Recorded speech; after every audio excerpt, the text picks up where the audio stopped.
বেগুন ভাজির রেসিপি দেখতে থাকো। এই দেখো আমি প্রথমেই কিন্তু বেগুনটা সুন্দর করে কেটে কুচিয়ে নিয়েছি। আর এই বেগুনটা কিন্তু আমি চাক করে কেটে তারপর মাঝখান থেকে নিয়েছি।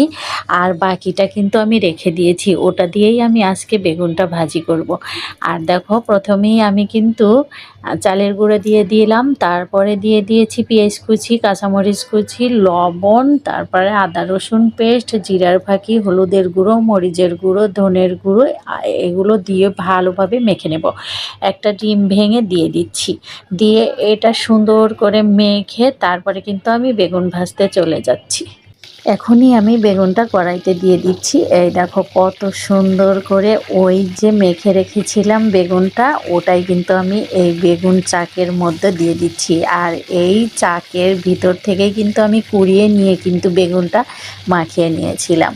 দেখতে থাকো কি যে মজা হয় এই বেগুন ভাজিটা, একবার ট্রাই না করলে বুঝতেই পারবে না। এই দেখো অলরেডি আমার কিন্তু ভাজা হয়ে গেছে, কি সুন্দর কালার এসেছে আর খেতে এত মজা।